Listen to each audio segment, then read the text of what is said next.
Alexander, Sasha DJORDJEVIC, I don't think you fully expected to have such a prominent role tonight here in Geneva at the announcement for the 2014 FIBA World Championship. No, I wasn't expecting. I'm really happy about it, and I was surprised to have so many emotions coming back and having my heartbeat really strong. So it was a nice moment, and I have to say thank you to FIBA. You know, when we watched you in those videos tonight playing in Athens and playing in those other tournaments, it just kind of brought back some memories. I know it brought back memories for you, and it doesn't seem like it was that long ago that we saw you out there on the court. Yeah, and I'm missing those days at the court. I'm missing the locker room especially. I'm missing those days, and I will always, feel like a player. Nevertheless, whatever I do in basketball, I'll always try to present myself as a player and an ex-player. Nevertheless, if I'm coaching or doing whatever for the team or whatever, because I think the emotions that one player express or transcend, like you said, to the other people are the things that are the best in the sport. So in our sport especially. So that was some of the goals that I had as a person. Try to do it. So maybe if I succeeded a couple of times, it was good. FIBA World Championships are special. They seem to be getting even more and more special as they roll, as they come along. We saw you in '98. Yugoslavia won in 2002. You weren't there, and then 2006 Spain won. It's in Turkey coming up next year, and then Spain just found out they were going to host it in 2014. I mean, what, in your opinion, is the state of international basketball right now?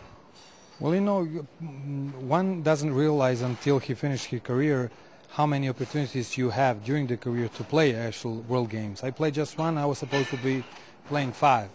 So from one thing or another, from embargo of my Yugoslavia against Yugoslavia '94, yeah. We were supposed to host the world games, and then they were designated to Toronto, and then. Did that feel like somebody just kind of reached inside your heart and ripped it out? Absolutely, something that was stolen from you, and you don't know why, and it feels bad once if you go out at the parking lot and you find your car spot empty, you don't find your car. That's it's not the same. It's not the same feeling, but something like that, because I had that feeling too with the car. So you feel like, oh my God, why? And you never find the answer.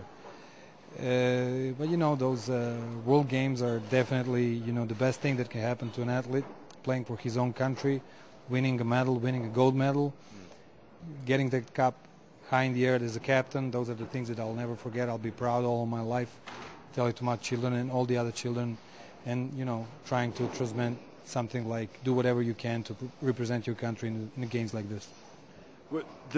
Spain have won the FIBA World Championship, and when you look at their players, they fully embrace what you're talking about right there. They love the national team. I mean, do you feel like it's like this for all countries and all international players? Well, once you find the generation and the players that they're really friends, truly friends on and off the court, and they live all their experiences, good and bad, together, then they found that thing that my generation had and a couple of generations before mine in Yugoslavia had, winning, because we can never forget what the generations before mine did in a world basketball. So Spain definitely has that thing. They won the junior world championship. We did with the same generation of Gasol, Raul Lopez and the company, Calderon and the thing, and they're continuing to do it. They can't wait the first day of the training camp to get together and try to reach another goal, and that's the best thing that can happen to an athlete. So you forget about sacrifice, you forget about tough times, you just think about how good you're going to feel playing with your best friend or with your friends on the court, playing for your country. That's something special. One thing you said tonight, I think it really kind of shook up the room, is when you recognized that two of the countries would not win, and you said it's going to be just like a game.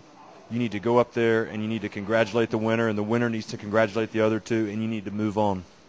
Absolutely. One game is over, but you have to start thinking about another one. Since I live in Italy, a lot of friends. I played with Dino Meneghini his last year of his career in the same team, and I adore him as a person and appreciate him a lot. as a friend, obviously as a legend, basketball legend. So he is on the top of the basketball movement in Italy shortly, and what he should do is just, get another goal and start working from now to achieve that goal. It might be a European Championship in 2013 that is not designated yet, so that might be the goal for Italy. The same for China. China had a bad luck because they had the Olympics just finished, so it was kind of difficult to get them. Nevertheless, they're the strongest competitor ever to organize any of the events, not just the sports or not just the World Basketball Games. So, China should just look for another goal, and I'm sure they do, because they have the organization what maybe the Italian Federation or the Italian people who work for basketball didn't create until now because of the lot of changes. Congratulations to the Spain, who is definitely the best, and I'm not surprised at all that they won it, because and you know about Spain because you played there with Real Madrid. I even have a Spanish passport as a second one, so I used to say, since the thing was between Italy and Spain, I used to say I'm winning for sure, so I'll be the winner today, and I'm happy for them because I know how much President Sides did for this thing, what is the organization behind, and how they really take care of their teams and the events and the competitions and everything. So they're really an example to look forward to be as them, or maybe even better, which is going to be very tough because they're very high level of organization. Now, when you talk, it's really great to listen to you, so we need to hear more of this. Are you going to make yourself more available in the future to do all these interviews? Absolutely. You have my number. You call me anytime you want. I'll be more than glad to answer all of your questions and to try to put here all my ideas and thinkings about anything. I never had a fear of saying what I thought, so if you just want to hear what I think. I just want to say one other thing. 41 points in the gold medal game of a European Championship. What got into you that day? Well, it's kind of... What did you have for breakfast? Yeah, I can't remember. I would have that breakfast every day of my life. That was a special day of my career, a special day for my country, because we came after 3 years of embargo. We didn't play as a national team at all, so we won that European gold, and all the people were, out of the streets celebrating and everything, and it was really special. And still, I think it's a record in the finals for gold medals, still that 41, which wasn't bad, but it's I left something behind. You still look like a player, actually. I think like a player. I'm missing that playing times, But if you were a boxer, you could keep playing.